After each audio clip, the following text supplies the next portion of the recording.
What's up, Kerri? I am. Let's go.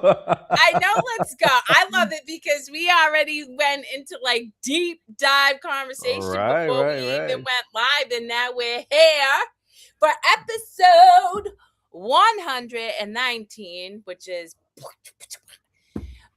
of no particular reason, with your amazing host Yankov over there and myself, Kerri Lewis.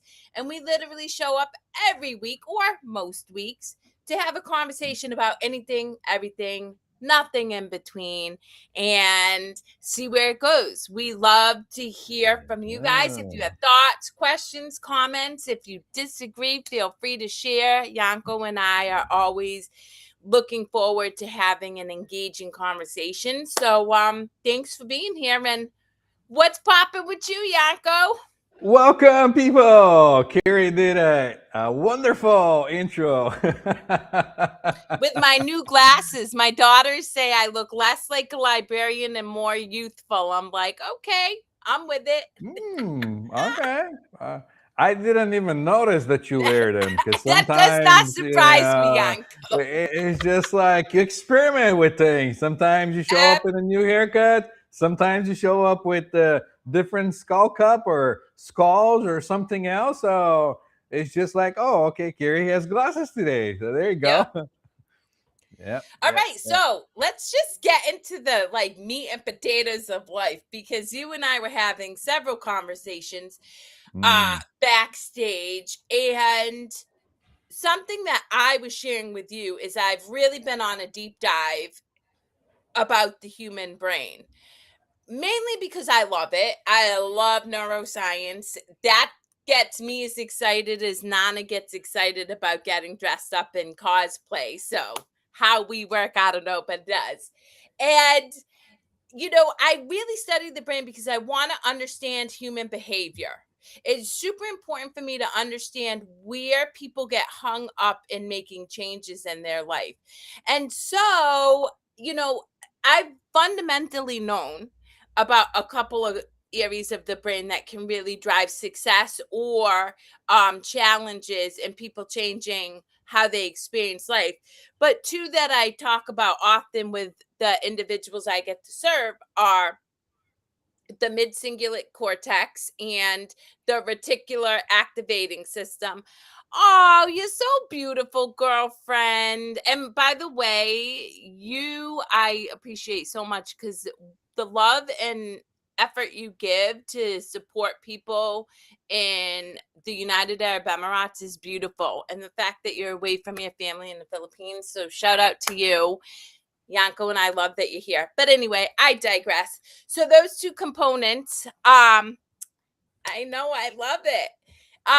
Those two components of your brain can really help you experience a fruitful, joy-filled, full of experience life, or it could keep you in this little small cocoon of a very small, not super fulfilling life.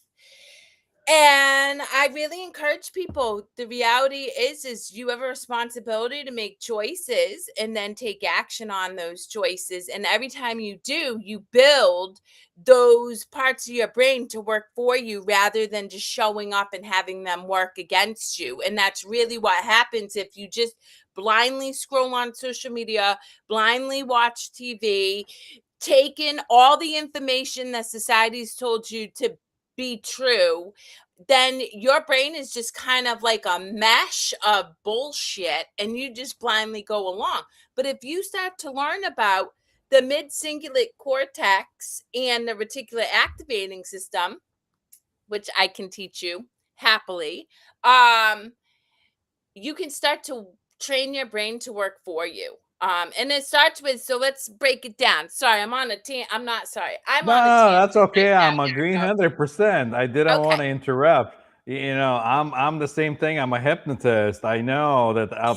auto programming runs in the background. You keep going without asking questions, and 100%. You take your brain for you, which is not. It's an instrument for you to use. So continue on. 100%. So let's break it down. Reticular activating system, guys.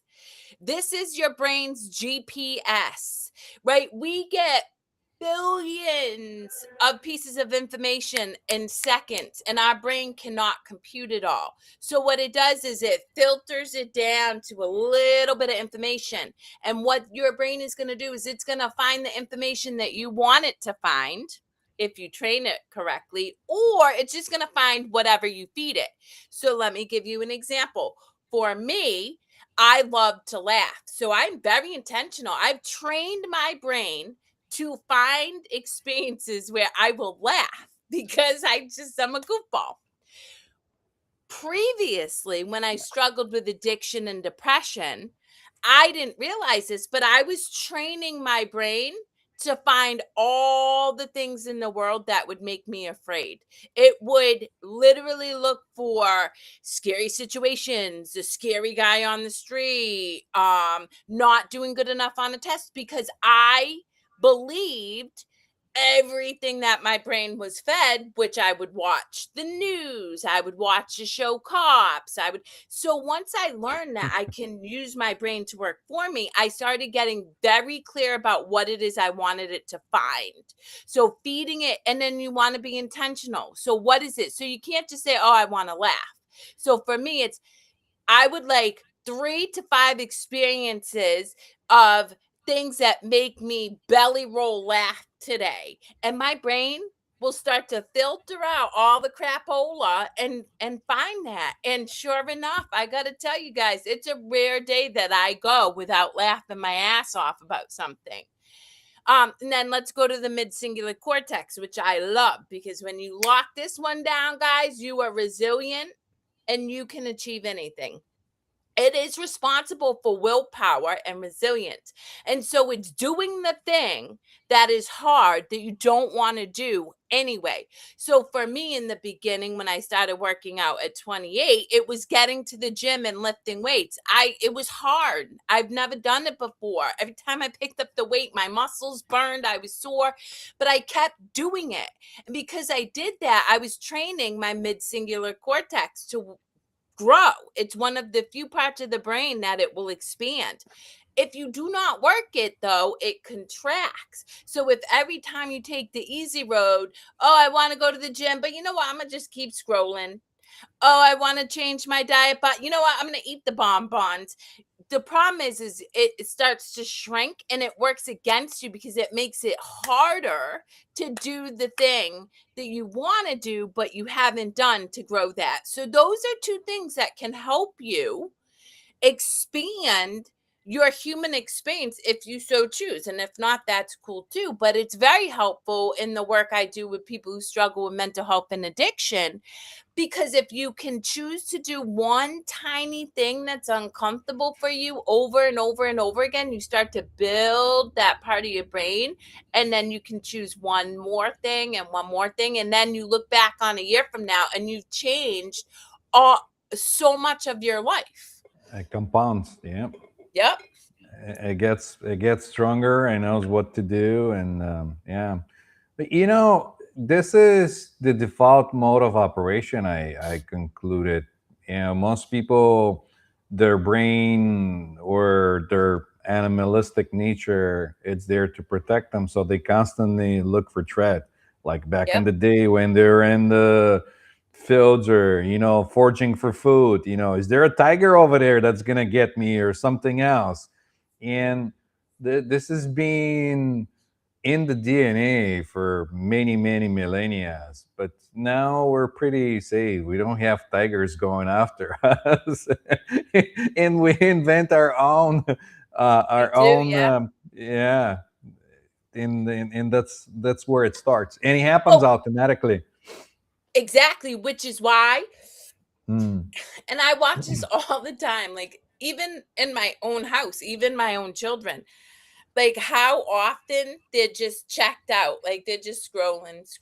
Most people have a very difficult time sitting with their thoughts, sitting with their selves without like distraction. But that is a necessary component to start to recognize what drives that behavior, Yeah. what causes you fear. Like, you can think but you don't, Mm. and then once you get quiet, so getting rid of some of the distractions just for a minute, just for 2 minutes a day, because those 2 minutes will become three, and then it'll become five, and then you'll become like Yanko and I, where we can sit for 48 hours the whole weekend in meditation and be lost in the clouds. But, just start, and then you can start to see where your survival instinct has been feeding you these stories about being afraid, and where you can start to make different choices. Right, right. I mean, it's interesting. The whole experience. If you're in the experience in everything, that's kind of sad. But most of the things nowadays are fighting for your attention all the time and Yep. training you and to get your attention. And where attention goes, consciousness flows. I like to see that a lot of the times. Um, and so don't feel like it's your fault. It's just kind of how it is designed to, like Facebook, to give you that little jolt of pleasure or whatever. TikTok, doom scrolling the news, or whatever you do on your phone, instead of being here and now, because your attention, it's always constantly looking for the next thing that's going to bring you joy, to get this, like, little spurt of yeah, before you move into the next thing. Yep. 100%. And And sitting with yourself, it's boring, I know. really, and because I'm gonna tell you, I find myself to be quite fascinating. uh, same, but at the But it can beginning get was boring. boring. Yeah, Well, it no, does no, get no, no, boring. no, it doesn't get boring for me. It's actually quite opposite. Once the body get in that new rhythm, if you train yourself to um, do sittings at certain time of day at certain place, that kind of anchors it internally inside your mind, in the system. And so the system learns to do that faster and faster every time you do it. So if you have like a little space in your house that it's only for you, that you sit, nobody bothers you, and you do it like, say, 9 a.m., or when you wake up, or 3:30 in the morning when everybody else is sleeping, then the body learns how to do that faster and faster. And you get to a point when you don't want to do anything else. Well, You just yes, want to but sit in the I will quiet. tell you, I can sit. I mean, I sat in meditation for quite some time. Let's see, 10 a.m. to 9 p.m. on Saturday. And at 9, I was like, okay, I'm over this. And I did something else. Uh, but that's the thing. When I started it at the beginning, I was willing myself to sit and do it because of the mind. Oh, this is stupid. Oh, you can be so much more productive now. What are you doing now? There's things to do in the list. You got to do grocery shopping. You got to go do all these other things, uh, bills to pay, and this is just stupid. You're sitting in one spot, you're not doing anything. And this goes like, no, no, no, no, no, no, no, no, no, in distracting you. So almost like I had to will myself into You sitting built in your this one. mid-cingulate cortex. Yeah, Oh, yeah, yeah, 100%. yeah, yeah. And so after that, it turns slightly to, um okay, that's not important now. Like the thought will come in, and it'll be like, oh, you got to do this, but it's like, okay, that's not important now, and it goes away. And then in a little bit, couple of months down the road, it starts to go on its own. So you don't have to will yourself to do it. And it's really joyful. The body enjoys it, you enjoy it, and it's just like your happy place. Well, that's why, honestly, I tell people that's when you start to discover your thoughts aren't your own. Because I could come out of meditation and be chilling. Like, I'm zen out, happy. Da, da, da. I walk into a room and all of a sudden, random shippy, I'm like, I was so unbothered. And now I'm worried about the fact that the Democratic candidate didn't get elected, which didn't happen, but it was just like, you know what I mean? I'm like, I couldn't Yeah, care yeah, yeah. less. Like, I just want Yeah, to go yeah, back to yeah. chilling. But Yeah. and you really do start to learn. that you are a product of your environment. You are absorbing everything that Yeah. you are surrounded by. So just be more mindful about what it is that you consume or what it is you tolerate in your experience. Like Nana, our youngest daughter Billy, and I were talking a couple days ago about the fact that none of us are okay with being yelled at, right? Because Billy's 17 and she's looking at what she would want in a relationship. And we were discussing raising our voice. And when I had written what I wanted in a partner, one of the things was you can't yell. So I don't tolerate yelling. And I would never sit in a space where people yell. And in fact, at Nana's house, there was a guest over, and this individual was yelling and yelling and yelling. And there was a conversation had that says, this place is peace. So if that's how you're going to behave, cool. I'm not judging you, but you can't bring it into this environment because I'm not going to surround myself with that. That's right on the money. I was just gonna point that out, and you came up with the whole story and everything. That it's not only media, whatever you're consuming. It could be your surrounding, people that give you suggestions, and sometimes they give you suggestions on autopilot based on their own perception or lenses that they have that might not even be valid for you. It could be them reflecting back and saying, "Wow, you know, this is good, this is bad," and then that goes right into your brain and subconscious, and then sometimes that comes up and you say, wow, somebody said that, maybe I should consider it, when you Yep. start doubting yourself. you know? I'll give you two examples. This is so good. I love it. So when I was young, right? Two things. My mother, for as long as I can remember, said, varicose veins run in our family. You're definitely going to get them. And I was like, okay. So guess what I got? Varicose veins. I had to. But then fast forward, maybe I was like 20, a little older. And I remember her telling me bad knees run in the family. You're definitely going to have bad knees. But at that time, I just knew. I was like, that's the stupidest thing I've ever heard. I'm not going to get bad knees because you're telling me. And sure as shit, a ton of my family has bad knees. I've never had bad knees. Why? Because one belief that was Yeah, fed yeah, to yeah, me. yeah, I yeah. was super young and it never even occurred to me to question it. So it was embedded in my psychology. The other, I was old enough to be like, well, that's ridiculous. And so I never had that But that's experience. the thing, though. That emotion of like a fear or whatever drives the whole thing. That's why they Yes. couldn't figure out why genetics weren't like hit and miss at the beginning, when they're like, well, they're the genes, you possibly get it, but then you don't get it. And then they were like, well, wait a minute, hold up. There could be something else. And epigenetics came about, because like, oh, now we know you can Reason. have the genes, but turn them on and off with emotions. Yep. 100. Well, it's so, I love the universe so much because I just wrote in my journal, like right before, all about belief systems, which is because I was in meditation and you can, much like you were saying, observe thoughts. Like they just come and go like clouds. Beep, beep, beep, no big deal. But once you feed one and it cultivates an energy, which is experiences emotion for most people, but it's just energy.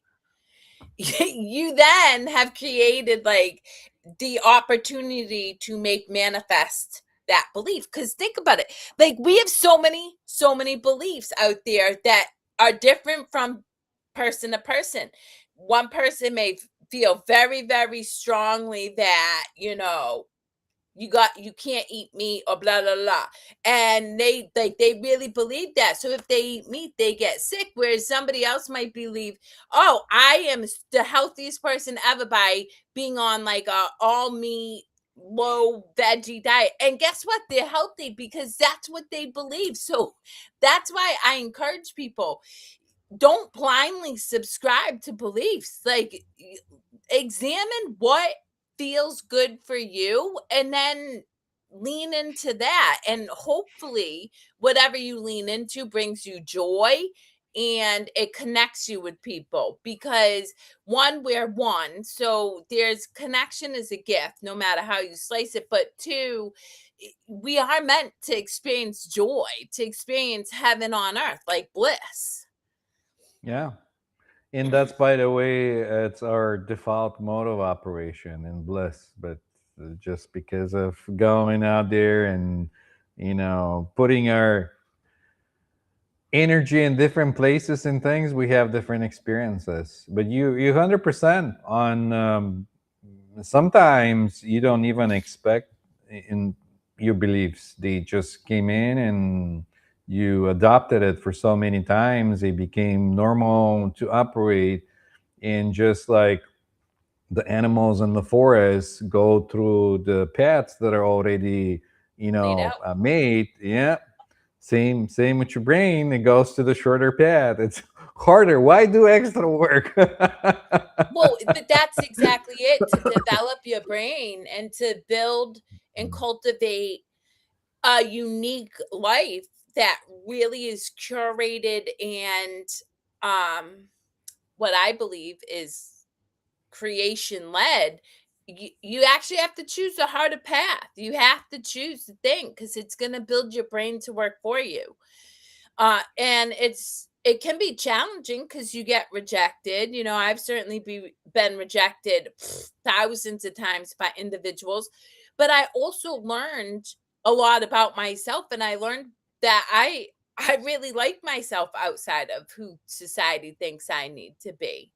And Yeah, that's an yeah, important component to living a fulfilling life, is to be able to look at yourself in the mirror, and even on your worst day when you made choices that weren't in your highest good, you can still be proud of who you are. yeah. And that comes down to like different other practices with like self-love and acceptance, because we had this conversation backstage before we started. I was sharing with you that when I started to look back into my life, I went and I saw all the hardships that I went through, and I was thinking like, if I have a chance to redo anything, would I take anything away? And I was like, no, like I've gotten something out of everything, good or bad. There was something that I got out of the whole experience. So, but it's hard when you're in the hole to see outside the hole. Yeah, 1,000%. And then you look back, and I totally get that. But it's also why, and I, like you, I don't regret anything, anything, my addiction, my depression, being in abusive relationships, growing up the way I did. Like, I don't regret it, because who I am today is a result of all those experiences. And two, the point, like, I have deep compassion and empathy and understanding and love for the people who a lot of society would deem unworthy of it, because I realize, like, Same. Yeah. they're they're just operating from belief systems and programming, and once you learn that, you can make a different choice. But how can I fault somebody for behaving the way they do when they've never known anything differently? And another What? point, you mentioned that, most people, they don't know what belief systems they're even subscribing to. And that's true. And that's what we call our subconscious, guys. And that's why it's so important to have time to get still, because you start to see some of those subconscious patterns and beliefs and programming, and then you can decide whether that belief serves you or not. And I do that all the time. New beliefs present themselves to me, and I'm like, oh, well, Yeah. I don't know that to be true. Why would Yeah. I subscribe to that? And instead of like forcing myself to believe something different, I just simply say, I suspend what I think I know, and I'm open to the greatest good for all, because then that's a blank slate for me to experience things that feel good rather than limit me. Yeah, that's the one thing that saddens me too, though. That people generally, because of like 80% or whatever percentage of the people act a certain way that was adapted as normal, and then everything else outside of that it's abnormal. And there is called movements in some countries that act abnormal to get that out of their system, because you don't know, everyone's consciousness operates at a different place, at different, it sees things. One person might see something in a situation when another person might not see. And then some people we deem with, some abnormalities and other things, and we say, oh, this guy it's a little slow, or this guy it's something else. But you don't know, you're not inside their brain, you don't know how they operate, you don't know how their consciousness operates. They might be even more conscious than you are and experience more and get overwhelmed in different situations, because they might perceive and adapt more information in the Well, you data. know, I gotta tell you, a lot of the individuals that I work with who struggle with addiction, that is exactly the case. A lot of people who struggle with addiction numb out because they're empaths, like they feel people's Yeah, energy, and they it's too and much. so Yeah. so much, and because society isn't yet as aware or conscious that people can do that, right? We deem them as, oh, they're too emotional, or they're too sensitive, or they have anxiety. So Yeah, they yeah, then yeah, create a belief that yeah. something's wrong with them, when really they're just highly, highly attuned to the energies around them. And I see that with kids. It's why little kids and dogs are my favorite, because I trust the kid's instinct. If the kid don't fuck with you, I'm like, that kid knows, man. I'm sorry. He may not logically know, but he don't mess with your energy. You ain't they and dogs too, like, unless the dog is high anxiety, like dogs, like they know. And I'm like, I see you, I get you, I'm with you, and I trust it. But even with high anxiety, it's like if you're calm, then your energies in mash or whatever you want to call it, and all of a sudden the dog kind of calms down, and it might Yes. even like lay and take a nap. It was just weird. Like a one group meditation that I did, somebody came with their support animal, with their dog, and they're like, "Oh, can we come in? Like, is it okay if I bring my dog?" I said, "I don't mind, and unless anybody is allergic in the group to dogs or anything, you gotta check with the people." Everyone was fine. Same thing. We started the group meditation, the dog went under one of the chairs and just napped the whole time, because I'm like looking around as I'm guiding people, and then the dog is there, and I started to laugh. Like I almost burst out laughing, because I'm like, here, the dog it's also in the group meditation setting, it just went on. Yep. But the whole energy shifted, and the dog just kind of like went with it. It's so Well, good. I mean, I'll use my nephew's dog as an example. Most people are super afraid of that dog. They will not take care of it. And I babysit the dog, like when they go away, because I read his energy. So he's generally calm around me. He feels safe around me. I know that if I go near his food bowl when he's eating, he's going to be a very unhappy dog. So I just don't go near the bowl. But like, we have an understanding with each other. And I think There you when we go. can tap into how animals feel without trying to make them good or bad or dangerous or whatever, we can I love that dog. Oh, this is Keith. I want Keith on our show. Keith has some really cool stories. He actually owns a metaphysical crystal shop in, I think he said Ware, Massachusetts. Nana and I have to make a trip out there. But yes, Keith has had many experiences. And Keith, this is Yanko. and we would love to have you on our show. So let me know if Yeah, you're down. come on in. I'll be curious to find out if you spoke with some of your crystals yet or not. I don't know. He's had some really cool experiences. So yes. Anyway, where were we? I lost my train of thought. Oh, I'm sure it'll come. I'll come to you. There you go. Talk of the town. Yes. Sweet. You let us know. I'll send you the link. It's any Friday at 10 a.m. We would love to have you join us for sure. Yeah, Right yeah, now, yeah. we're talking about subconscious programming and belief systems and how people operate unconsciously and thus co-create with creation, you know, experiences that they don't always enjoy, but it's because they're not aware of their subconscious beliefs, patterns, and programming. Mm, good summary. I know I'm pretty good at surmising things. So, side note, total shift in the subject, but I'm just letting our audience know because I have to share. Um, I love that. I'm envious. Well, actually, no, I'm not. I like waking up early to meditate, but it never occurred to me, and maybe I told you this, that Nana and I met on Lionsgate Portal, right? I told you that, right? I can't recall, Okay, so check this but out. I don't even know what that is. You got to give me a Okay, little bit more.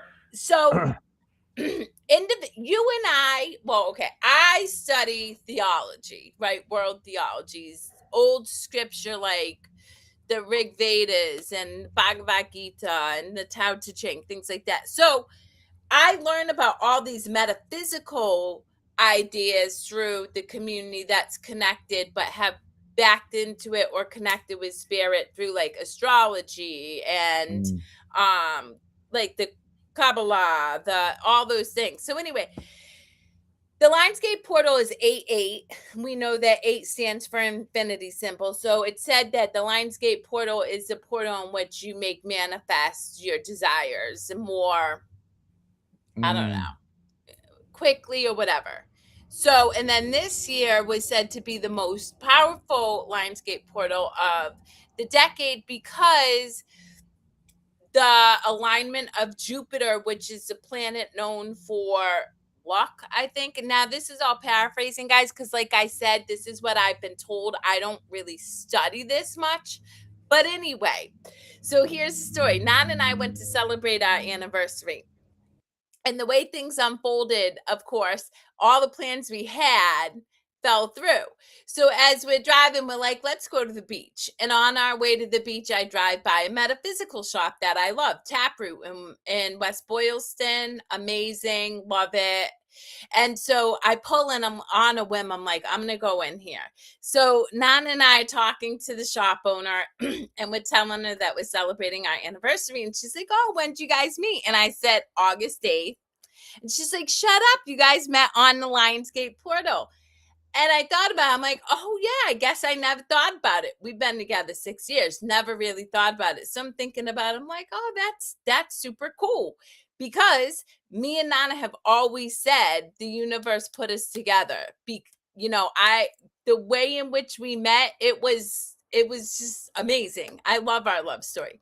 So anyway, all that to say, Nana and I are getting married on 8/8/28, which will be our 8-year anniversary and the 220th day of the year, which 22 is my favorite number. So for all you out there, just so you know, I'm very excited to share that news. Congratulations. Do you like that breakdown? I think it's like, ah. I love it because you giving that backstory, and now that I listened to it, I recall sharing some of the Lionsgate information when it first came about, because of this month, like Lionsgate and all that. Yep. This is amazing. Yeah, so 8/8/8 on 2028. And Mm, interestingly enough, see, this is how amazing the universe is. So Our youngest daughter, Nana, and myself were all talking about the wedding because, of course, Billy has to plan it. She's like, "Oh no, Mom, you need to do this and this," and I'm like, "This is Nana's and my wedding." Just so I have always known I'm wearing black. Like I'm wearing black. And so Nana is gonna wear red. And then my bridesmaids are gonna wear red. And then his groomsmen are gonna wear black. And so we're just shooting the shit, talking about it loosely, right? We got 2 years, Sure, and I'm sure. not You that. have enough time. That's what I was gonna Yeah, say. well, Enough we're time not to change. serious planners like that anyway. But anyway, Nana and I were laying in bed next to each other. We're cuddling, and I'm like, "Shut the fuck up." He's like, "What?"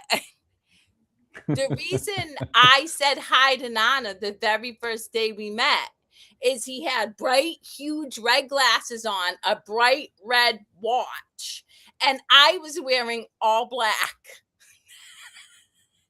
It's like, yo. So there you go. I don't think anything it's coincidental in the Nothing. universe. I think everything it's arranged in. Once you put it in motion, the universe will do everything the best it Yep. could to bring you that back.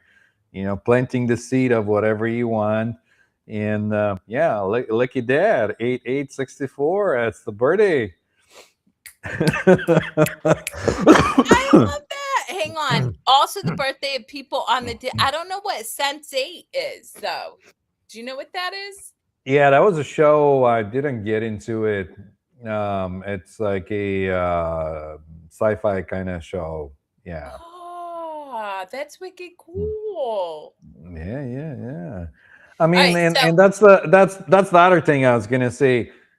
It loops back perfectly with like the scrolling and consuming, because a lot of the things in the media are made to shape our future reality, because we're saying yes, we're adopting it in mass scale. Like if yep. it's showing to you on the TV, like I think we talked about it before, like in The Simpsons. Oh, The Simpsons predicted this. They didn't predicted it. They created it. They put it on the TV. So many million of people looked it up, and inside their brain said, yes, that's possible. They give their awareness and participation, free will, like, oh, okay, yes. And that's how it meant to be. So a lot of the shows, things that are coming, like alien disclosures, other things, it's just going that way to just get Well, more and mass I think adoption, or maybe tilting the future of where humanity is going to go. 100%. And well, so I am reading this beautiful book. I love it. It's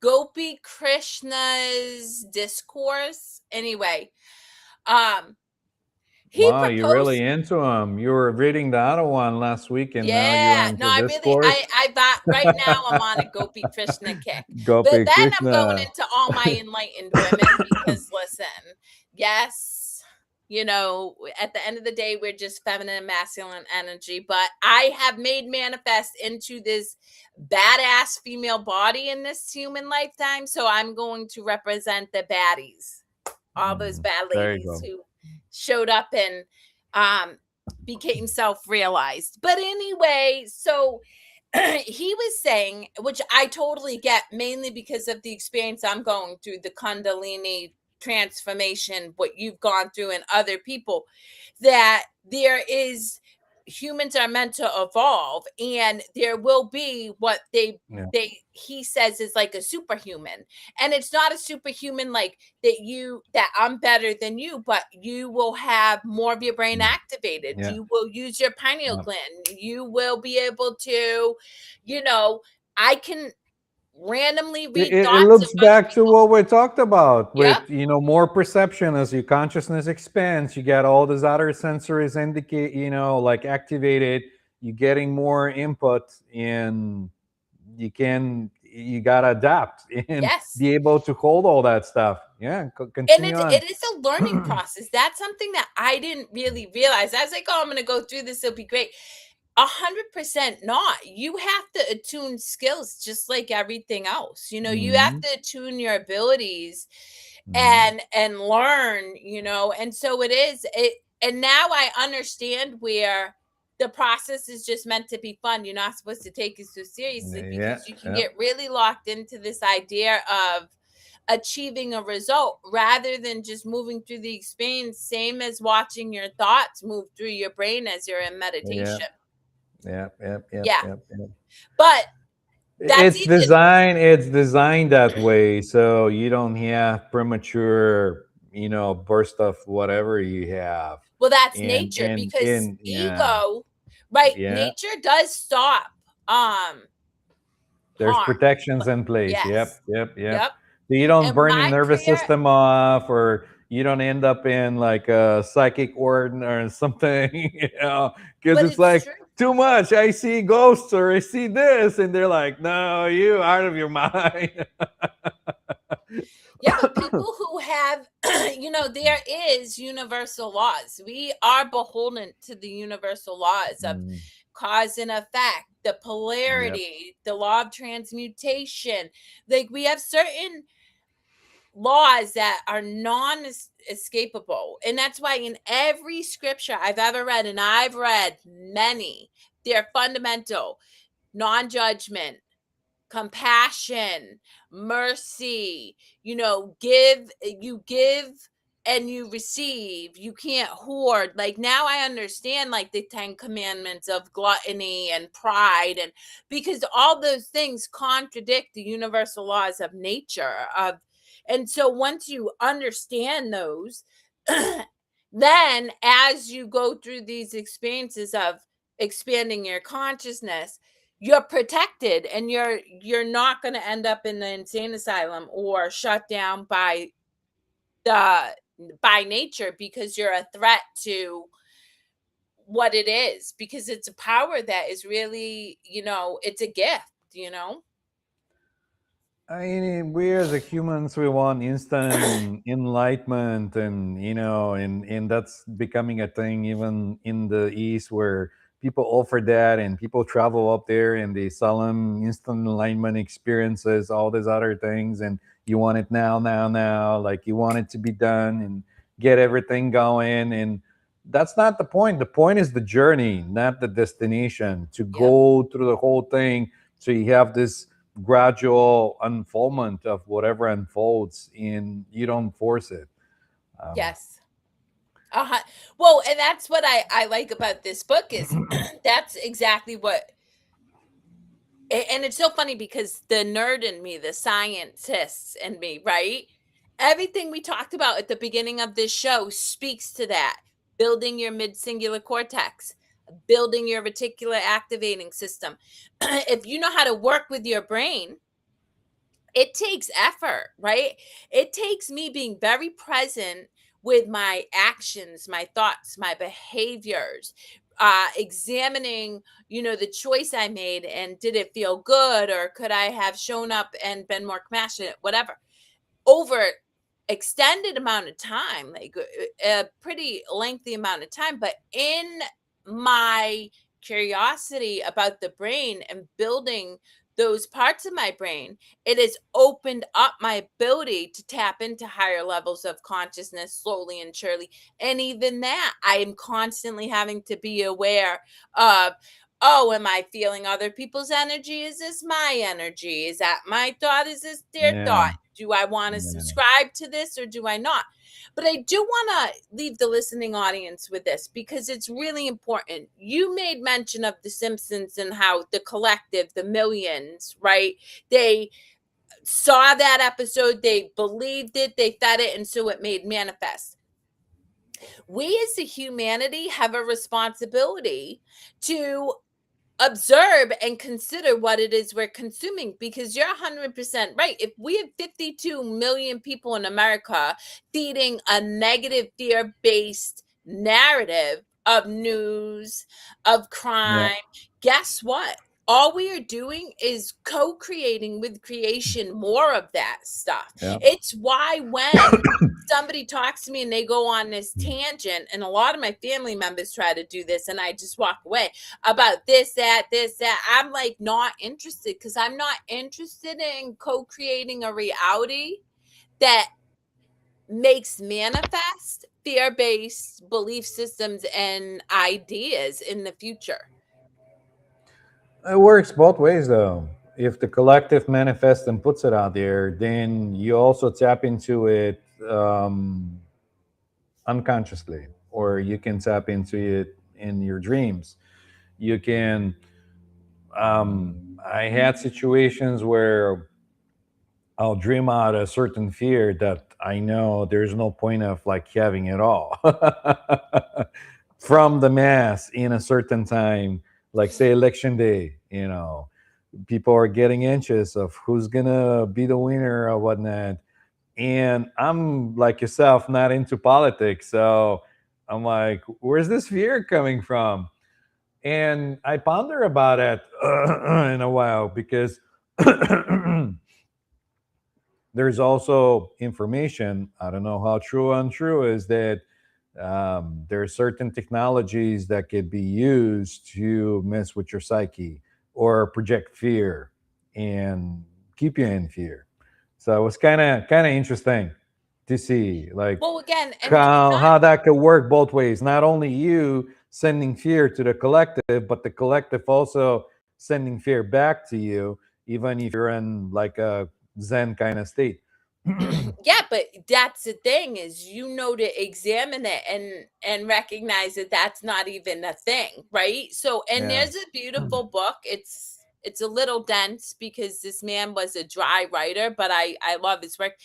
And it is for from his perspective Christian based. So if people don't vibe with that, I'm just warning you, but it's called um Surrender no, wait, what is it? Letting Go: A Pathway to Surrender by David R. Hawkins. I know I talk about him a lot, but the reason Okay. why is, to your point, what he does is he gives you the prescription to letting go of those beliefs, just like real time, real moment. And Yeah. I know that it can feel like a daunting task. Anybody out there listening, they're like, what the hell? We are surrounded by all this noise and all of this information and stuff. But the reality is even if you spend a couple minutes a day with yourself, you'll learn yourself. You'll be able to identify where your body is responding to Yeah. information that's being fed to you, and then you can decide to let it go if it doesn't serve you. And it's a real simple act of, oh, that doesn't serve me, I'm letting it go. Because what Yanko and I are saying is true. We're also, I am telling you, we are co-creating with something far greater than either one of us can ever even comprehend.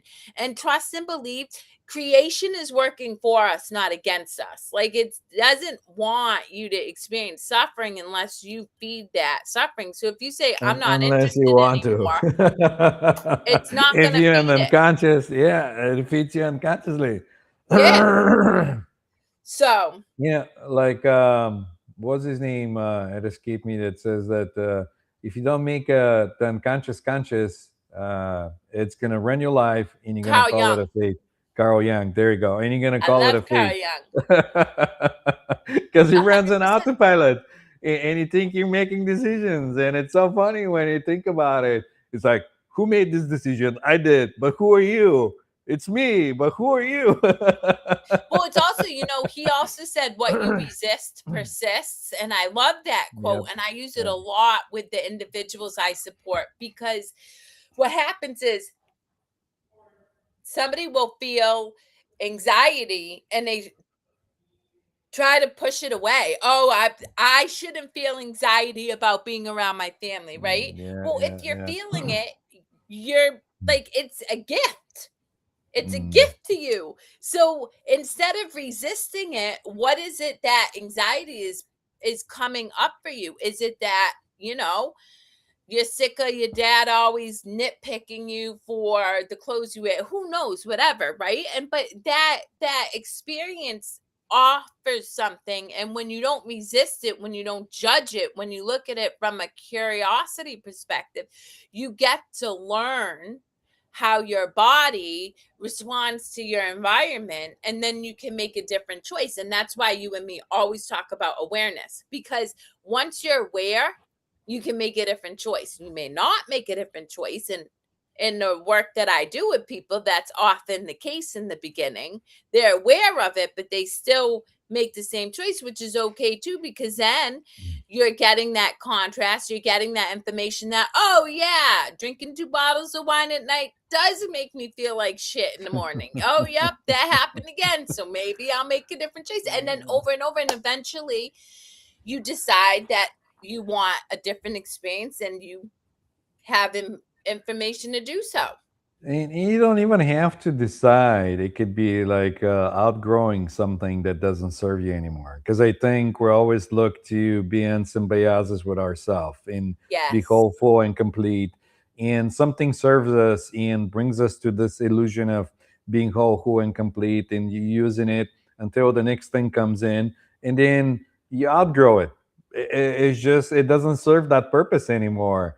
So you just kind of look at it and you go, meh, and that's how it was with drinking with me. Like, not that I was like over drinking or anything. This will probably be 7 years since I haven't like drink any alcohol.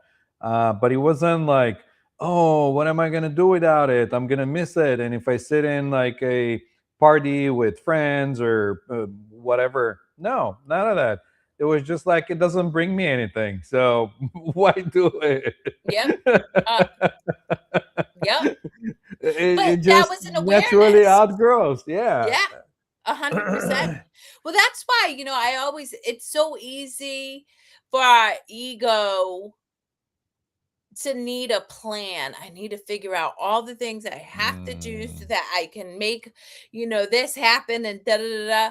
And that's not true. What you do need is clarity, and you gain clarity by awareness, and that clarity changes as you become more aware. But you yeah. just get clear on what you want to experience, and then that beautiful part of your brain, the reticular activating system, will start to help you find ways to achieve that goal. Yep. Yep. It yeah. So many times this thing comes in and says, "See, I told you so." If you want to be too adventurous, I had a situation when I'm like, I'm just gonna go with the flow, and I'm having so much fun because like I don't know what's gonna happen, and I'm going to do this hike, and I was going to use the lift, and only to travel up there to find out that the lift wasn't working on Mondays. And my brain goes like, see, if you plan this whole thing, and it starts giving me a signs of like how I should have done things differently and how now the whole thing fails. But it's like, no, let's see where it goes from here. Yep. More excitement. 100%. Yeah, yeah. Just Oh, kind this of was laughed a at fun it. little conversation. Yeah. Yeah. Well, we're getting close to the end. So, do you want to We're wrap it getting up or? close to the end. It is done, my friends. Until next week when we talk again. You'll catch me and my friend Yanko here now and then talking about anything and everything. I was gonna say we can wrap it up with you singing, but it must have been I'm telling telepathy you, that just went in, and you like started it all up, yeah, which I becomes banged our it new out with like thing, the show people. tune voice. Yeah, yeah. On Ah. Prima Vista. There you go. For a moment, I felt like I'm in an episode of Cinderella. But it was so good. I know. I feel like I need to be on Broadway, and lucky, here's the thing. My Getting youngest to daughter sings like that is her jammy jam. So she and I'll be in the car and it's a wrap. Like if you're driving next to us, just know you're catching a performance because if we're both vibing with the song, yeah, we there you rocking go. I it. was gonna say you haven't take improv, did you? No. Nope. I never, but you know what though? Wouldn't you say, and I suspect, no, I know this is true for you too. Our whole life is improv. It Because is. once you don't feel like you have to control the outcome, everything's improv. And I will tell you, I improv with the individuals that I get to support all the time. I don't have a plan of how I'm going to show up and support somebody. What I do is I tap into their energy and I just listen. And so we do not need to control our lives. We just need to just be. That's what I was gonna say. That if you're too hung up on like how things are gonna come out, I think improv can, break up this and give you more in that playful state of Yes. improvising and doing things differently. A I lot, hope giving people. yourself a permission. Yeah, and That's just give gonna be the yourself permission excuse. to, like, do anything Yeah. silly, like, blah, blah, blah, blah, blah, blah, blah, like, anything, Yeah, because, like, well, here's the thing that I you see, I'm just saying, guys, couldn't have scripted this, but that's my first belly laugh of the day. there you go. Until next week, we will check y'all's on the flip side. Thank you so much for commenting. Thank you, my beautiful people in Dubai, for showing up and giving love. We love you. I will be there soon. Thank you. We'll see you next